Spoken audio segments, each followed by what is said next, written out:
What's up there, lords and ladies of the internet? Coming at you live from the QEW/403 westbound in Ontario, Canada. So I sat there doing some thinking because a new topic has come up in the wonderful discussion of trucking, and that is the really strong push right now for a United States nationwide 65 mile an hour governor requirement for, well, commercial semi trucks. There's numerous quoted reasons behind it. Again, the two predominant ones are safety and fuel economy. That's your safety makes the people in cars and the people in the high up offices feel happy, and the fuel economy is supposed to be, you as drivers, I mean, we sit in an office and we know that your truck gets the best fuel economy at 65 miles an hour, even though we've never driven a truck, we've never driven your truck. We know that your truck will get the best fuel economy at the speed we tell you to go at. It's obviously stirring up a lot of problems. I think it's almost worse than e-logs in a large way. E-logs, people fought against e-logs because it made doing things like taking naps and being able to try to adjust your day accordingly to or according to traffic or delays. But again, that the kind of sad reality of it is that the hours of service of the law has never changed. It's just how we're just not able to cheat those laws anymore. So while there was obviously a significant amount of back push, or pushback is the right word, sorry, for e-logs, I think the governor thing is going to be, I think it's going to be the straw that breaks the camel's back for a large number of, especially owner-operators. And I think that it's going to be the nail in the coffin for a lot of people's ability to maintain any sort of profit. Trucking is, it's very unusual. Like, again, it's seeing some of the policies and suggestions by members of parliament, or I guess it's, whatever the fuck it is in the U.S., the government, are putting into play. It starts to look as though it's self-sabotage, as though it's the government is attempting to make trucking like the least desirable career you could ever enter. Again, whether that's a push for automated trucking, I don't know. Automated trucks are nowhere near ready to do the work required of them by any regard. And I don't think, like, while people make cracks about how everyone out here is an idiot, I feel like I trust a person more so than I trust a computer. Computers make mistakes. I mean, even with a person in these trucks still have a significant number of issues related to electronics and computers. So to entrust the entire truck to that same computer is a little that's a little optimistic right now. So what it looks like is happening is the United States government, in conjunction with the ATA, wishes to slowly, well, not slowly, because things seem to be progressing much quicker, want to eliminate the owner-operator. That is a concept that they want gone. Ever since deregulation hit, the only real outlier left to generate significant amounts of profit as an individual over anybody else are owner-operators. Right? Again, guys that own their own equipment, usually they'll charge more because the caliber. I mean, again, this is a general assumption rather than an actual application to each individual, because there are plenty of guys that have bought their own trucks that really should never buy their own truck and probably shouldn't be driving truck. Right? The general consensus is that owner-operators will do the work in a safer, smarter, and more expedient manner than a company truck. And because of that, they request, a higher, well, it's I shouldn't say it's a higher amount of money. It's and not even like a bigger cut of the profit. Well, it is. It's typically a higher percentage. Most trucking companies pay their owner operators a percentage, and usually, like I've worked as a company driver on percentage, and usually as a company driver, your percentage is somewhere around 22 to 24%. Okay, this guy's starting to make me mad. I gotta go one lane over, if not more, and he just wants to sit next to my truck. It's really pissing me off. There's a truck trying to fucking squeeze up behind him here. And he needs to be in the right lane. Get fucked. No signal, no nothing, just fucking let her rip. Where was I?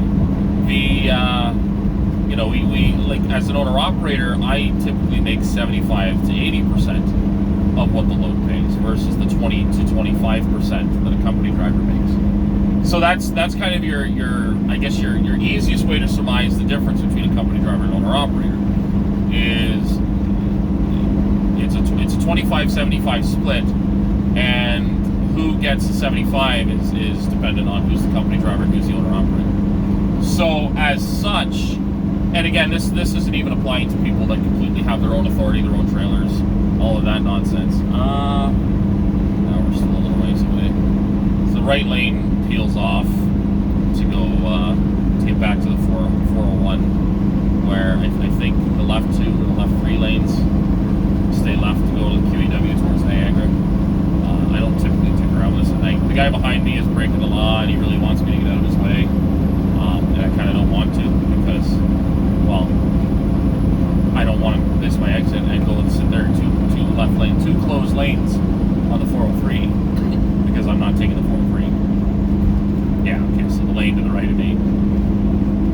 The two right lanes here are split off to the 403. No, actually, this lane and another lane to go one left. Still QW. Okay. Sorry, getting a little bit distracted. This particular area, for some reason, even though I come through here quite a bit, excuse me, it always mildly confuses me. So where was I? Yeah, so owner-operators are kind of still the outliers when it comes to, I guess, a nationwide level of control. It's a similar concept to slavery, I guess, in a lot of ways. That the people who run large corporations, in this instance, large trucking companies, want all of the profit in existence to go to them. Right? That's why. That's part of why deregulation was so destructive for the trucking industry. Is because it suddenly being a business owner or a freight broker was more profitable than being a truck driver. So everybody fought to sit in an office all day and tell truck drivers what to do. And by extension of that, they started competing with each other, right? Because now anyone can start a trucking company, which means that anybody can compete with anybody. And again, it used to be that freight lanes were very specific. Certain carriers had certain freight lanes. If you wanted access to those freight lanes, you had to buy or basically rent them off of a carrier that had access to those freight lanes. So, let's say, for example, because they have been around forever, Swift ran California to Arizona to New Mexico, as an example, the main corridors through there. And that's all they do. So owner-operators could make a huge profit because they weren't subject to anybody's freight lanes. I might be wrong here. I'm not going to dive too deep into this because this stuff was gone. Deregulation happened almost before my dad started driving truck. I can't remember if it was the late 80s and the early 90s. My dad started driving truck in 87. So again, there's guys out there that have been driving trucks since the 70s and 60s. My dad's been driving truck for 30 years, but he's only 54 years old, and he started driving truck. Technically, it wasn't legal to cross into the States when he started driving. He just kind of bullshit his way across. But again, back then, things were a lot less strict compared to today. But back then and now, owner-operators are still the single biggest source of competition. Like, where the individual that can make as much money. Well, we're taking a cut of a company's profits. And again, if my truck, just in the case of the truck, if my truck makes, let's say for gross, my truck makes $200,000 in a year. Out of that $200,000, let's say almost half of it immediately goes to the truck, right? Payments, bills, fuel, any maintenance, taxes. I come home with a net income of almost $100,000, if not slightly over $100,000. That's a huge chunk of money, right? I make a 6-digit figure. A company looks at it and says, well, I want that money. Because while if both, a company truck and an owner-operator truck both make $200,000, the owner-operator, 50% of it goes to the truck, the other 50% goes to the driver. As a business owner, the truck still makes, the company truck still makes $200,000. $100,000 of it still goes to the truck, though that's subject to change too, because there are plenty of companies out here that don't do their regular maintenance and don't really pay attention to drivers' needs or upkeep.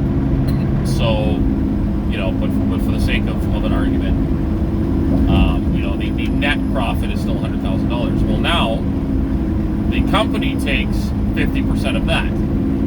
So the company in the year makes $50,000 or more, because I think the average income, the average wage for a truck driver now is like $40,000 or $45,000 a year.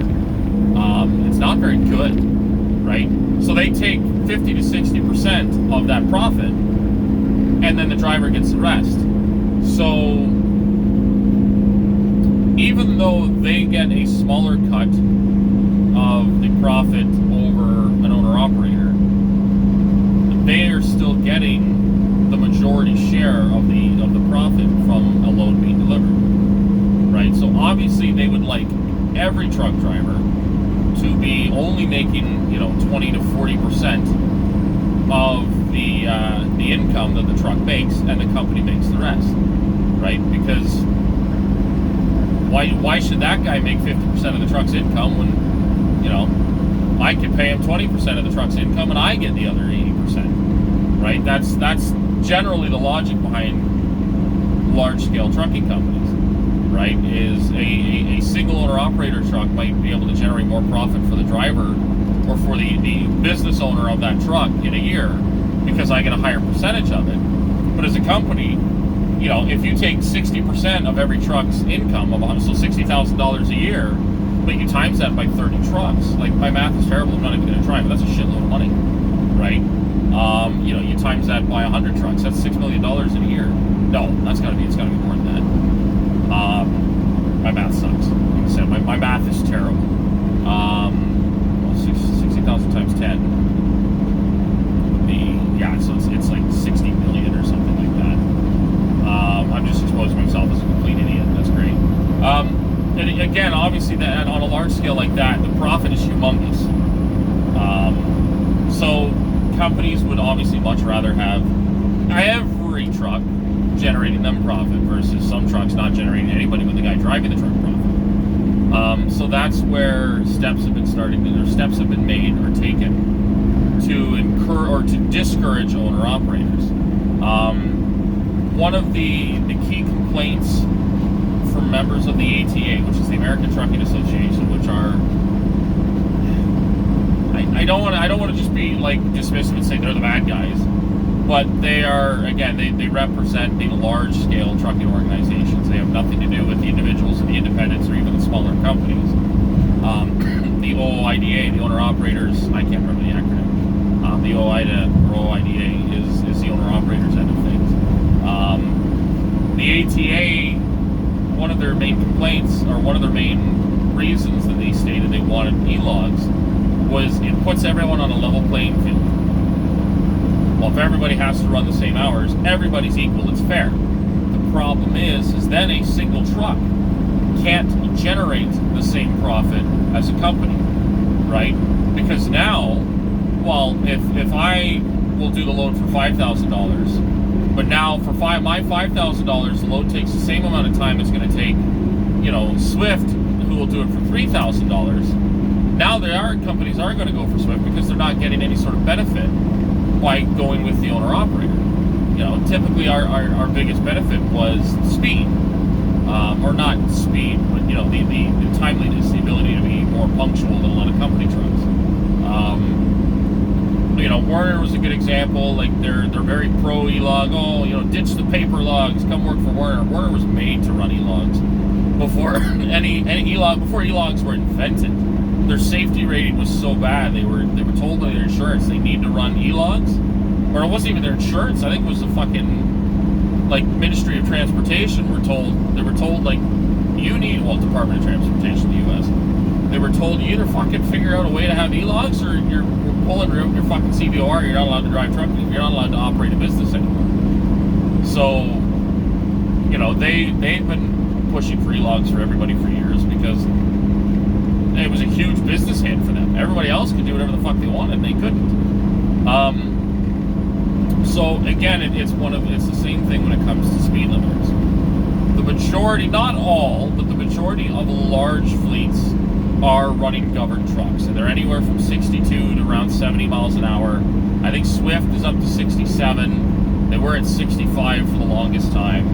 I think Prime was like 64. I always blow Prime's doors off at 65. So they're either 64 or 62. A lot. And so again, at the fastest you can go is 65 miles an hour.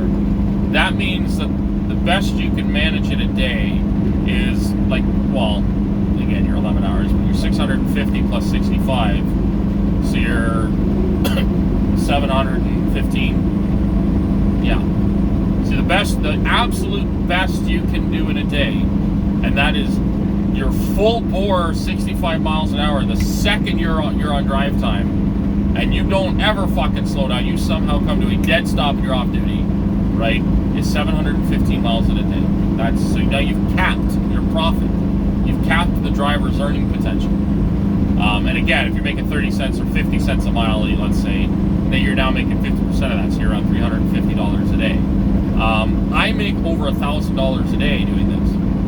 Right, at $2 per mile, I need to do if I do 500 miles, I made $1,000. Now the truck made $1,000. I should reiterate that. The truck makes $1,000 for the day. Right, so this is fucking ridiculous too. These guys are going way under the speed limit in the middle lane. And Canada's here the speed limit's 100 kilometers an hour, which is 62 miles an hour. I'm doing 105, which is 3 miles an hour faster than they're doing, and I just blew them the fuck away. But they're in the middle lane, right? Figure that one out. So again, you've capped earning potential for the company driver. Some carriers have tried to come up with ways to incentivize it. Again, they're constantly running the math, right? They want to look at what is the bare minimum they can do to secure the contracts for freight hauling, but also generate the company profit. And typically, they're not concerned with the driver's profit. They're concerned with the company's profit. The concern for the driver profit stems only from driver retention, right? There are only so many drivers. There is a driver shortage, and as such, companies have to balance out enough perceived profit, anyways, for the driver, that drivers will stay working for the company. Versus, if they were, again, these carriers would happily pay drivers 10 cents a mile, or nothing. I mean, obviously everybody would love to have people work for them for free, but 10 cents a mile, if everybody was happy with that, fuck, every company would do it. But obviously that just flat out doesn't work, right? So what you run into is it's a level playing field request again. If all the owner operators can only do 65 miles an hour, their profits are now capped to the not the exact same. Again, I make more per mile, but my earnings potential is now capped. There is a hard fixed cap to the amount of money I can make per day. Now, I can make far less than that, but that is the maximum. And what really irked me was it was brought up, Europe runs 90 kilometers an hour, 55 miles an hour. All the trucks are governed at 50 miles an hour. And it's a great system over there. And the problem is that European truck drivers, effectively it's a union, A.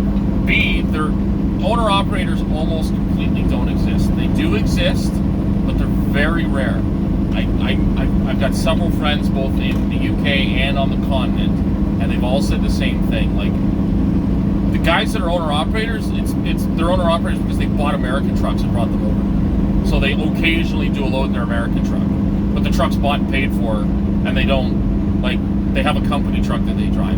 Owner-operators almost exclusively do not exist in Europe. Now, again, Australia, it's a thing, but Australia is kind of it's a big mix between North America and Europe. Obviously, there's plenty of, almost every country has trucks operating in it, but for the most part, like, again, a lot of the other countries are countries where laws are almost non-existent, so, it's different, or other parts of the world, like continents. Again, like Africa is a good example. I watched a short documentary. It takes most of those guys, like African truck drivers, 6 to 7 days to travel 200 miles. Because they start in one country, they get to the border guards hold them up for 3 days until they come up with the money to pay the bribes, and then they slowly let them through, and then you get to the next border, they hold you up, right? And it's the same thing over and over again. So there's a line of trucks just parked on the side of the road at the country border, and that's where they camp out for 2 or 3 days. So there's a whole culture of I can't remember the word. It's like ratchet boy or something like that. Like there's just people that all their job, they live around trucks and trailers, like around the border, and they just offer to clean and fix and do everything with trucks while the trucks are sitting there for days on end, right? They offer to guard trucks, but you're literally paying corrupt country governments bribes to get across the border. Like, I have no idea how trucking, again, the way it was laid out, I have no idea how any profit was generated, right? Because you still have to pay the driver. I have no idea how they get paid over there. They didn't talk about the pay in the video. But again, that guy, it's a week to do 200 miles with whatever they fucking have. So it's like, and that whole week, that truck is sitting there, not generating any real profit. It's not available to generate profit elsewhere. And they gotta pay the bribes, and they gotta pay the driver. It's like, oh fuck, is anything done over there, right? So for a lot of, I guess, third world countries or developing nations, trucking is again, it's a totally different ballgame. And I'm kind of more looking at countries or continents, parts of the world where trucking is like organized and regulated and developed, like first world nations. My dad is from Holland. I have family that still works and drives truck in Holland. And they say the same thing. There are no owner operators. They're paid by the hour. They're in a union, and most of them, at most, they might be overnight in the truck for 1 to 2 days in the week. They're home every weekend. Everybody's home every weekend because 9 times out of 10 they run relays. They'll, like, my uncle used to work for a company called Overdorp, which I don't think they don't exist anymore.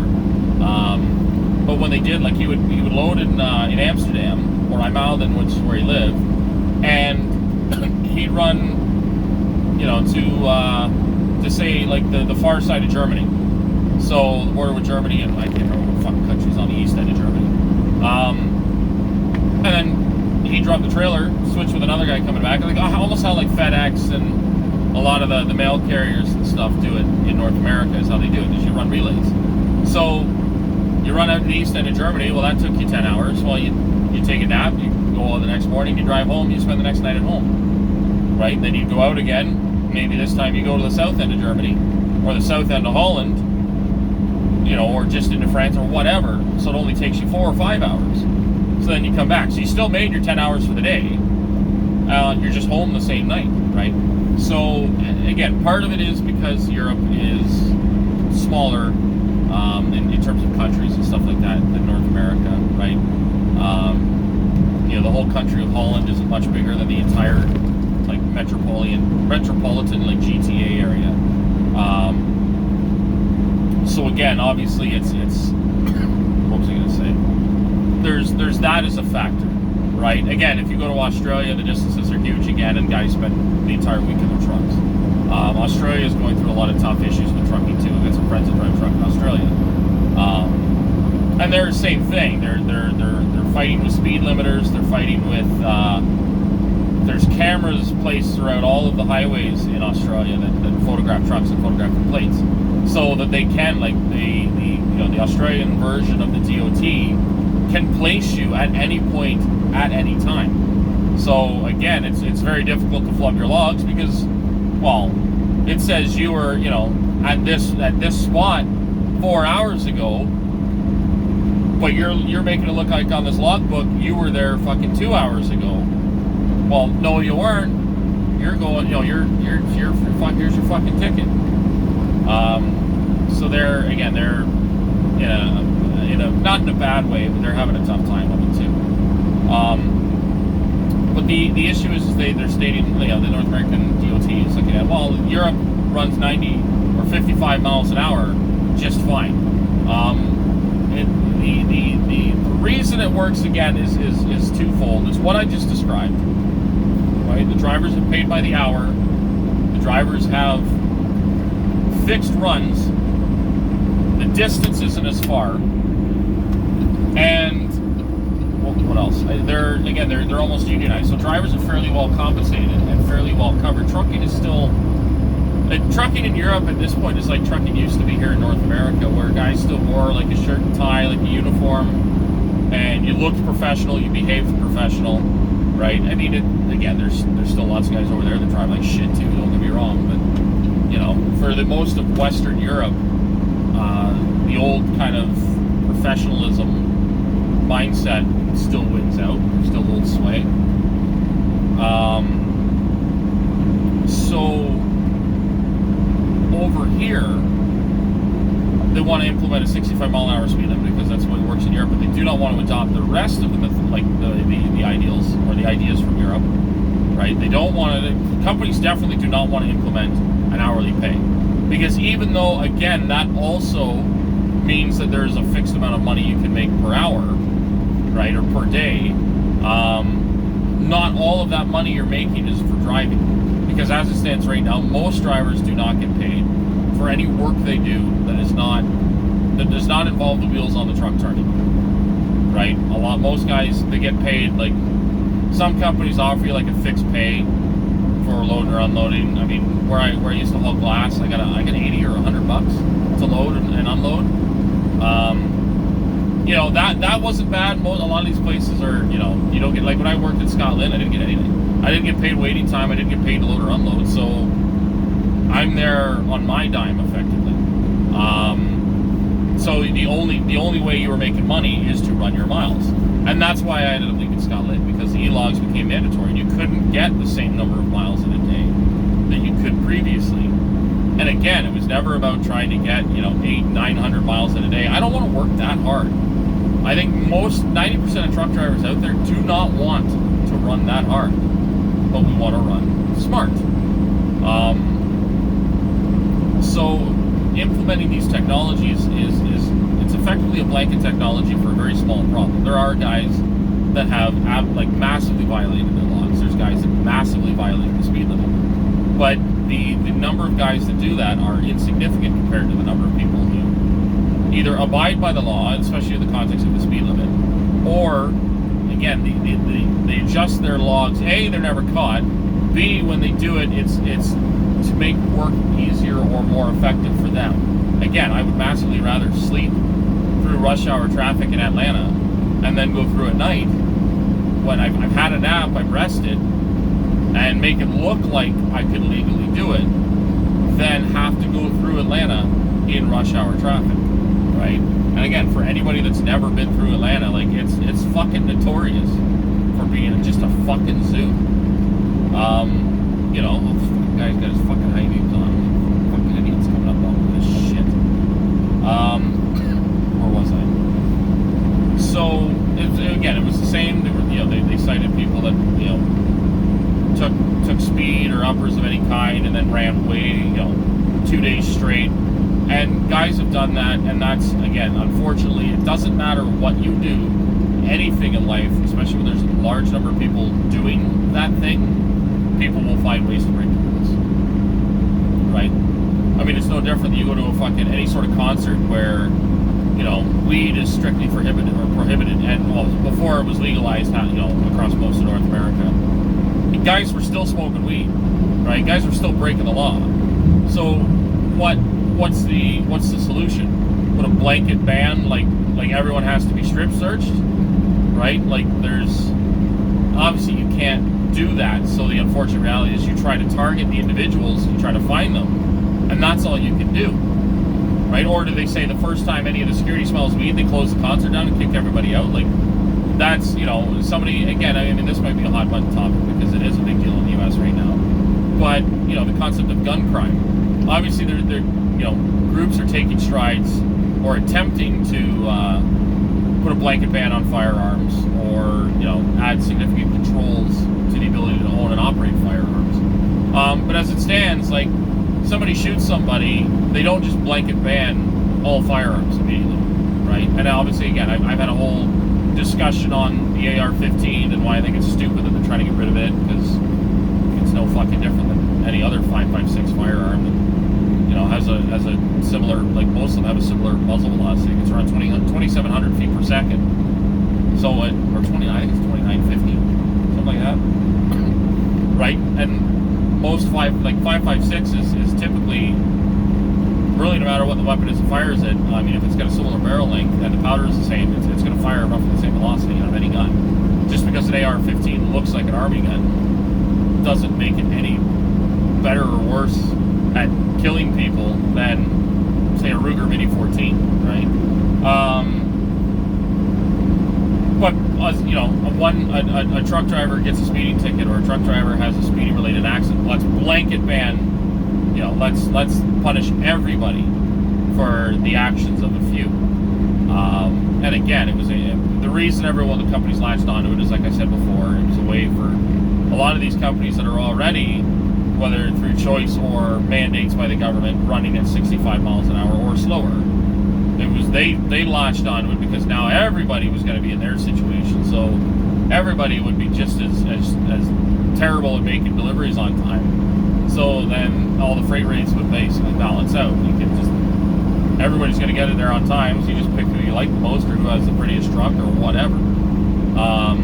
And again, it comes with the goal of the eventual end of the owner-operator. Said companies, most major fleets, I think, really want nothing more than to see owner-operators completely stop existing.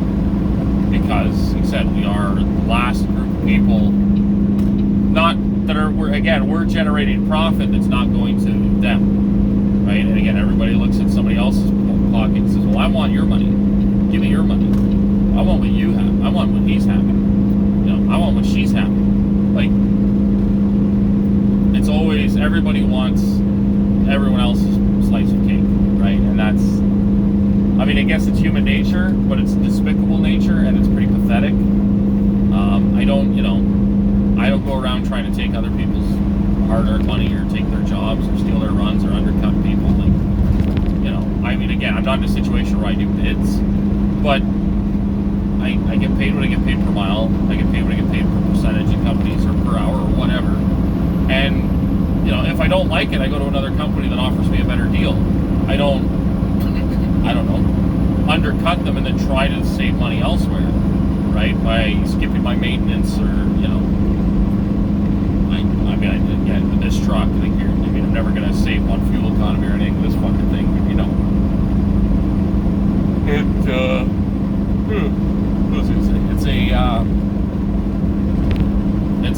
It's an ideal end goal for most major companies to see owner-operators in. I'm going to make this a two-parter. I've done a lot of these, and I really got to start uploading these videos because they're all going to get lost in the mix, and I got to make sure I'm doing it right. So I'll do a two-part. I'll be back.